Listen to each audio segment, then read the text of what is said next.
আজ কালী পুজো। সন্ধেটা শুরু করলাম কর্তা গিন্নি ছানাতে মিলে বাজি ফাটিয়ে দারুণ আনন্দ করে সন্ধেটা কাটালাম। এরপরেই সোজা রেডি সেডি হয়ে চলে এসেছি কিন্তু মায়ের পুজো দিতে। প্রত্যেক বছরের মতো সারা দিন নির্জলা উপোস রেখে চলে এসেছি মায়ের বাড়িতে কাছে। ওখানেই বেদিতে কালী মায়ের পুজো তো প্রত্যেক বছর দিই, এবছরও পুজোটা সেখানে নির্জলা উপোস রেখে দিয়ে নিলাম।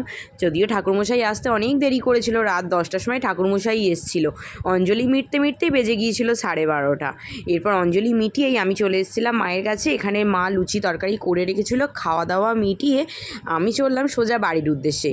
আজকে কিন্তু টোটোটা আমার সোনা বাবা চালিয়েছে, ও কিন্তু টোটো চালিয়ে আমাদেরকে বাড়ি নিয়ে চলেছে। পুজো তখনও কমপ্লিট হয়নি, আরও থাকতে গেলে রাত হয়ে যেত, ওই জন্যই তাড়াতাড়ি বাড়িটা ফিরে এলাম। তাও বেজে গেছে এখন প্রায় 1:30। আর সারা পাড়াটা আলোর সাজে কত সুন্দর সেজে উঠেছে, দেখো কি সুন্দর লাগছে না আমাদের পাড়াটা। শুধু পাড়া কেন, সমস্ত শহরটাই কালী পুজো এত সুন্দর সেজে উঠেছে। এইভাবেই কালী পুজোর রাতটা কাটিয়ে দিলাম। কেমন লাগলো জানি।